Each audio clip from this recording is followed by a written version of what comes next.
നിങ്ങളുടെ favourite shows ഇനി ഒരിക്കലും മിസ്സാവില്ല. ഇപ്പോൾ C5 കാണും നിങ്ങളുടെ ഫേവറേറ്റ് ഷോ തികച്ചും സൗജന്യമായി.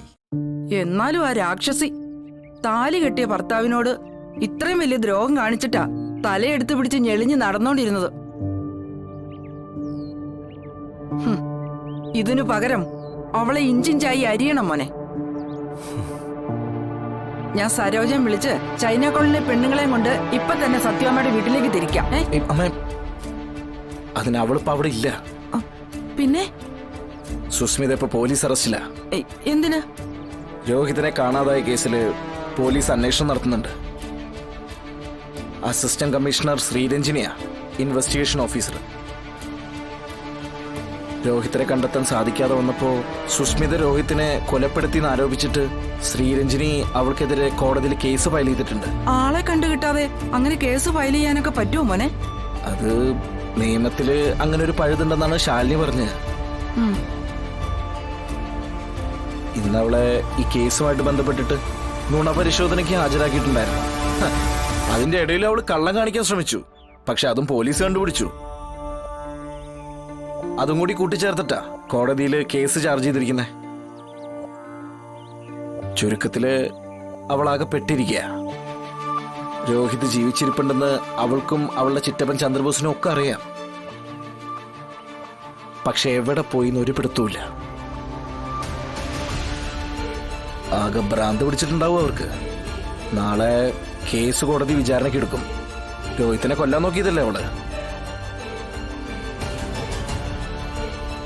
അതിനുള്ള ശിക്ഷ തന്നെ അവൾക്ക് കിട്ടണം. ഇവൻ ഇവിടെ ഉള്ളപ്പോ അതെങ്ങനെയാ മോനെ?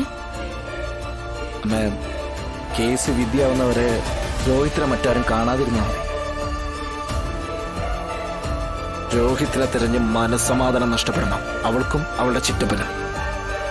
അമ്മേ, ദൈവാനുഗ്രഹം കൊണ്ട് മാത്രമല്ലേ രോഹിത് മരണത്തിൽ നിന്ന് രക്ഷപ്പെട്ടത്. അപ്പൊ കൊലപാതകത്തിനുള്ള ശിക്ഷ തന്നെ അവൾക്ക് കിട്ടണം. ബാക്കിയുള്ള കാര്യങ്ങൾ നമുക്ക് പിന്നെ നോക്കാം.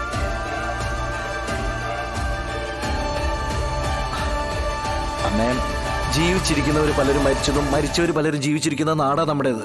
പക്ഷേ അതത്ര എളുപ്പമുള്ള കാര്യമാണ് ബ്രോ. എടോ, ശ്രമിച്ചാൽ നടക്കുന്ന എന്റെ അഭിപ്രായം. പിന്നെ കേസ് ഇത്രയും മുറുകിയ സ്ഥിതിക്ക് താനിപ്പോ പുറത്തിറങ്ങിയ പരാതി ദുർബലമാവും. അത് സുസ്മിതയ്ക്ക് രക്ഷപ്പെടാൻ പഴുതൊരുക്കും ചെയ്യും. അവള് കുറച്ചു നാളെങ്കിലും അകത്ത് കിടക്കണം. വിഷ്ണുവും പറയുന്നത് തന്നെയാ ശരിയെന്നാ എനിക്ക് തോന്നുന്നത്. അവൾക്ക് അത് തന്നെ കിട്ടണം. പിന്നെ ഈ കോളനിയിൽ രോഹിത്തിന്റെ സുരക്ഷ അമ്മ തന്നെ നോക്കണം. പോലീസോ ഗുണ്ടകളോ ഒക്കെ വന്നെന്ന് വരാം. ചൈന കോളനിയുടെ മതിലിനുള്ളിലുള്ളതിനേക്കാൾ വലിയ ഗുണ്ടകളൊന്നും പുറത്തില്ല വിഷ്ണുമോനെ. പോലീസിന്റെ കാര്യമാണെങ്കിൽ ചോദിക്കാതെയും പറയാതെയും ഒരുത്തൻ ഈ കോളനി യൂണിഫോം ഇട്ട് കയറിയാൽ അവൻ രണ്ടു കാലി തിരിച്ചു പോകില്ല, നിലത്തെഴയും. മോനൊന്നുകൊണ്ടും പേടിക്കണ്ട. ഇവിടെ വന്ന ഒരുത്തനും രോഗത്തിനെ ഒന്ന് തൊടുക പോലും ചെയ്യില്ല. അപ്പൊ നമുക്ക് അങ്ങനെ തന്നെ തീരുമാനിക്കാം. അതെ മോനെ, അവൾ എന്റെ മോനെ കൊല്ലാക്കൊല ചെയ്തതല്ലേ. പിന്നെയും അവള് ആളെ പിന്നാലെ വിട്ട് കൊല്ലാൻ നോക്കി. അവൾക്ക് പരമാവധി ശിക്ഷ തന്നെ വാങ്ങിച്ചു കൊടുക്കണം. നാളെ അവളെ കയ്യാമ്മം വെച്ച് പോലീസ് ജീപ്പിൽ കയറ്റി ജയിലിലേക്ക് കൊണ്ടുപോകുന്നത് എനിക്ക് കാണണം മോനെ. ഇപ്പോഴേ കുറച്ച് ബുദ്ധിമുട്ടിലാണെങ്കിലും എനിക്ക് വിഷ്ണുവേട്ടന് നല്ലൊരു ജീവിതമുണ്ട്. സന്തോഷമായിട്ടാ ഞങ്ങൾ ജീവിക്കുന്നത്. ഇവക്ക് അത് കണ്ടിട്ടുള്ള അസൂയ. ഞാനും വിഷ്ണുവേട്ടനും തമ്മിലുള്ള കല്യാണം യാദൃശ്യമായിട്ട് സംഭവിച്ചതാ. എന്നാലും ഇപ്പൊ പരസ്പരം പ്രാണനെ പോലെ സ്നേഹിച്ചാ ഞങ്ങൾ മുമ്പോട്ട് പോകുന്നത്. അല്ല, കല്യാണത്തിന് മുമ്പ് മുടിഞ്ഞ പ്രേമമായിരുന്നല്ലോ രാജീവ് സാറും ശാരികച്ചിയും തമ്മില്. ആരും രാജീവ് സാറിനെ നിർബന്ധിച്ച് കെട്ടിവെച്ചതൊന്നും അല്ലല്ലോ ശാരികച്ചിയുടെ തലയില്. സ്വന്തമായിട്ട് അങ്ങ് തലയിലെടുത്ത് വെച്ചതല്ലേ. അപ്പോഴേ അതിലെന്ത് കുഴപ്പം വന്നാലും സ്വയം അങ്ങ് അനുഭവിച്ചോണം. അല്ലാതെ അതും കെട്ടി വലിച്ചോണ്ട് ഈ വീട്ടിൽ വരണ്ട. അതെന്താടി, നിനക്ക് ഈ വീട് ആരെങ്കിലും തീരെ എഴുതി തന്നിട്ടുണ്ടോ?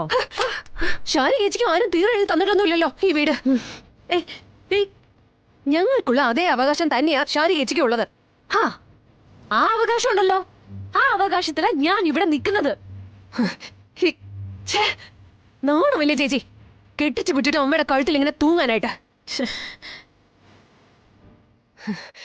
അതെ, എന്റെ കല്യാണം ശാരികേച്ചിയുടെ കല്യാണത്തിന് മുമ്പേ കഴിഞ്ഞതാ. എന്നിട്ട് ഇതുവരെ ഒരാഴ്ച പോലും ഞാൻ തികച്ചിവിടെ നിന്നിട്ടില്ല. ദേ, ഈ കെട്ടിച്ചു വിട്ട ആ പെൺമക്കൾ ഇങ്ങനെ അമ്മമാർക്കൊരു ഭാരമായിട്ട് നടക്കരുത്.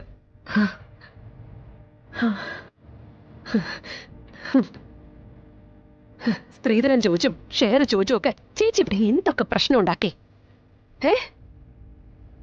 ഇത് ശാരികേച്ചിയുടെ ഉള്ളിൽ തന്നെയുള്ള എന്തോ കോംപ്ലക്സാ. മുമ്പ് രാജീവ് സാറിന്റെ അമ്മയും അമ്മാവനുമായിരുന്നു പ്രശ്നം. അതൊഴിവായപ്പോ ഓരോ മുട്ടപ്പോക്ക് പറഞ്ഞ് ചേച്ചി ഇവിടെ ഒട്ടിപ്പേര് തുടങ്ങി. നല്ല ഒന്നാം തരം ജോലിയുള്ള രാജീവ് സാർ ഇപ്പോ മുഴുക്കുടിയനായി. ഹോ, ചേച്ചിയെ കൊണ്ട് ഇത്ര സാധിച്ചല്ലോ, സന്തോഷം. അല്ല, ചേച്ചി ശരിക്കും രാജീവ് സാറിനെ ഒരാണല്ലെന്ന് പറഞ്ഞാൽ ഇവിടെ നിന്ന് ഇറക്കി വിട്ടെ. എനിക്കിപ്പോ തോന്നുന്നതേ പ്രശ്നം ചേച്ചിക്കാണല്ലോ.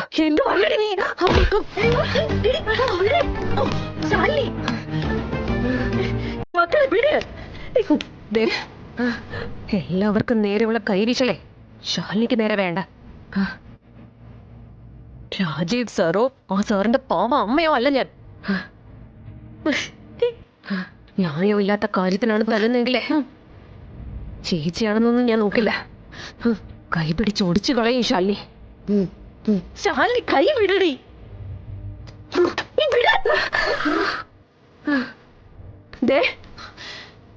അറിയാലോ എന്റെ വിഷ്ണുവേട്ടനെ,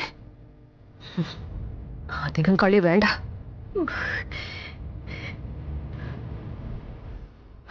ഞാൻ ഇറങ്ങാമേ. നീ ഇപ്പൊ ഇങ്ങോട്ട് വന്ന് കയറിയതല്ലേ ഉള്ളടി. ദേ, ഇവളുടെ സുഖവിവരം അന്വേഷിക്കാൻ വന്ന തന്നെ കിട്ടി ബോധിച്ചു. തൃപ്തിയായി. ശാലിനി നിക്ക് മോളെ. എടി നിക്കാൻ ശാലിനി.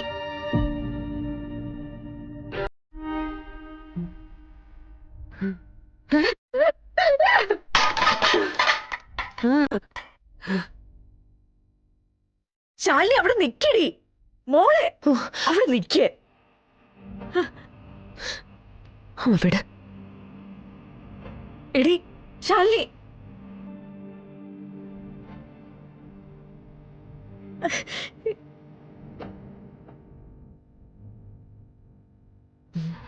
നീയും എന്റെ ഒരു വിഷ്ണുവേട്ടനും കാണിച്ചു തരാടി ഞാൻ.